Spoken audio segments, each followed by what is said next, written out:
Well, thank you very much, everybody. Thanks very much for that wonderful introduction. She looks so fab. All I saw for the last 2 weeks was her all dressed up in Antarctic clothing. Now, I'm here to tell you a story so you can all relax. And it's a story about response to challenge. Response to challenge. Now, at the age of 11, I saw a film about the Antarctic. And the film had a lot to do with this type of activity, the pioneers of polar exploration. And Captain Scott, the British explorer, was very slow going to the South Pole, and we all know in this room who beat him to the South Pole. The great Amundsen from Norway, the best of the best. Now, as a young person at the age of 11, I had this in my mind, how appalling it must have been for poor old Scott pulling his sledge to find the Norwegian flag flying at the South Pole. This can't have been the best day of his life. And something in the back of my mind said, maybe, Rob, there's a challenge in that somewhere. And at the age of 20, I started to raise the money to undertake this expedition. Because 25 years ago, you could not fly to Antarctica. You had to buy a ship, you had to sail to Antarctica, live there for a year as the real explorers. Let me be clear, I'm not an explorer. I'm rather a pathetic traveler in the footsteps of those real people. But 25 years ago, we had to do it in the traditional way. It took 7 years to raise the money. Eventually, bought a ship, her name's Southern Quest, and we now sail south, past Africa, across to Australia, and then south to New Zealand. Once south of New Zealand, the ocean starts to become a little rough, and then ice starts to coat the ship, and I'm thinking, why didn't I choose the Bahamas or somewhere particularly sensible? Now, let's get this clear right up front, and I'm delighted always to have some Norwegians in the audience, because I'm not really an explorer. I'm not a very good cross-country skier. I can tie 2 knots about just.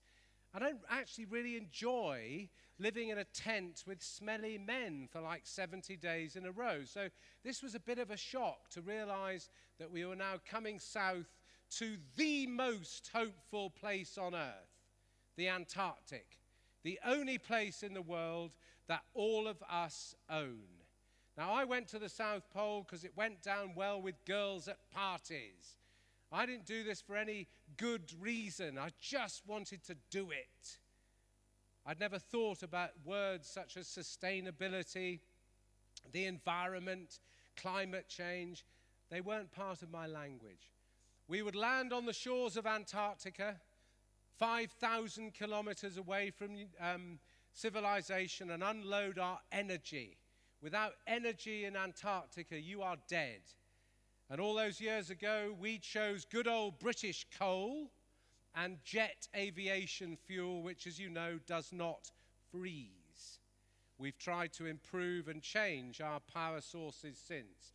Then, 5 of us wave goodbye to our ship, and we hope that ship returns exactly 1 year later to collect us. We have no iPhone 7.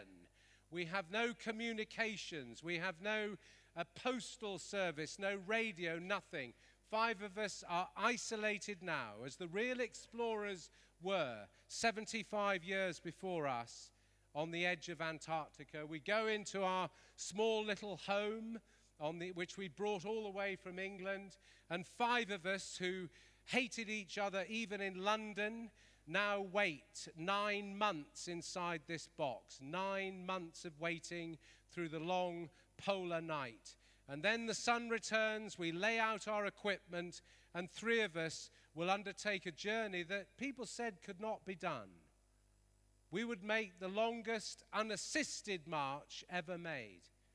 We carried no radio communications at all. We carried no GPS where you press a button and it tells you where you are. I believe you cannot put integrity on your business card. I think you've got to win the right to feel that you have some integrity. And we wanted to respect Amundsen, Scott, Shackleton, the real people, and touch their isolation and their commitment 75 years. So off we go, 3 people, 180 kilograms on each sled, 9 hours a day, 7 days a week, crossing 6,000 crevasses. We carried no ropes or ladders.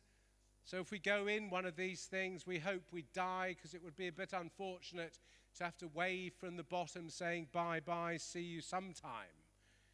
And after 450 nautical miles, we reach halfway. And on halfway, we must commit to the journey. We either go back to our base camp or we go on to the South Geographic Pole, the South Pole Scientific Station. But once past halfway, we can't turn back because we'll run out of food and fuel. We're now crossing an area the size of the United States of America. Beneath our feet, 16,000 feet of solid ice, 4,000 meters of solid ice. 90% of all the world's ice is in Antarctica. 70% of all the world's fresh water, it's in Antarctica. We're standing on it. And I ask you to listen to these words carefully, please. If we continue to melt this, if we continue to melt this, we swim. And as we close in on the South Geographic Pole, we're just hoping this is happening because we don't have communications. That Southern Quest, our ship, should be returning to base, unloading a small aeroplane, which will fly to the pole, look for us. If they find us, we jump on the plane, go back to the base, and do something we promised to do.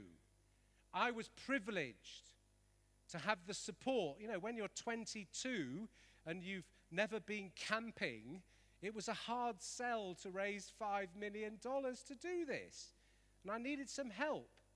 And I was lucky to have the support of Captain Scott's son, Sir Peter Scott, founder of the WWF, and I don't mean the wrestling organization.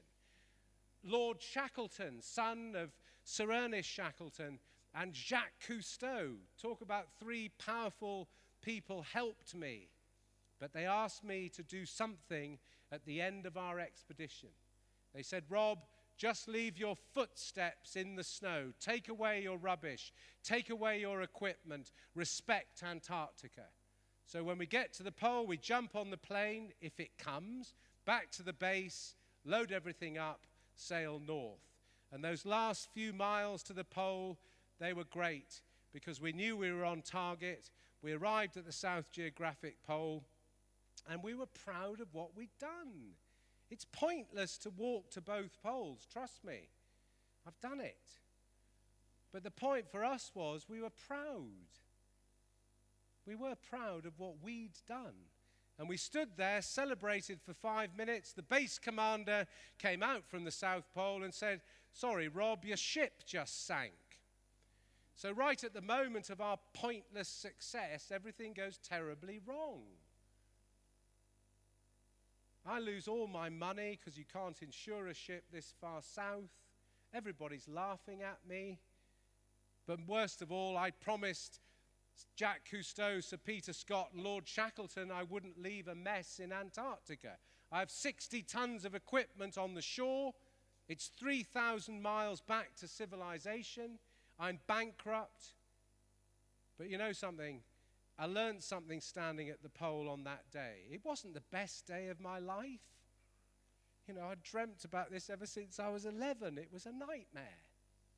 But I realized something about leadership. I realized something that's really important to us who are trying our best to make change.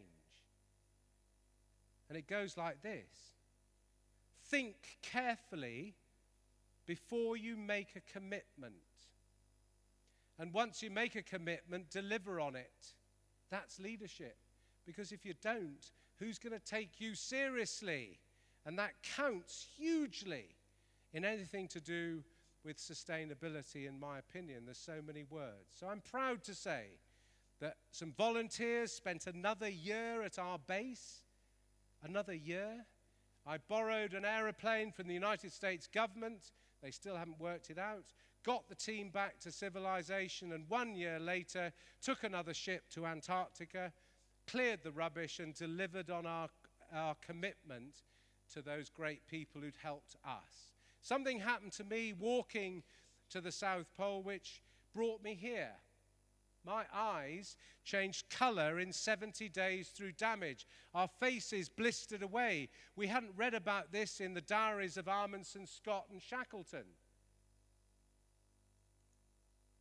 We were told by NASA that we'd walked under the hole in the ozone layer the year it was discovered. Fabulous! You know, ultraviolet rays come down, hit the ice, bounce back, fry off your face. And to this date, I'd always thought that somebody else would sort these things out, like governments and people. But this was the first moment when I began to think maybe some of these issues about our survival on Earth might not be somebody else's problem, they might be mine.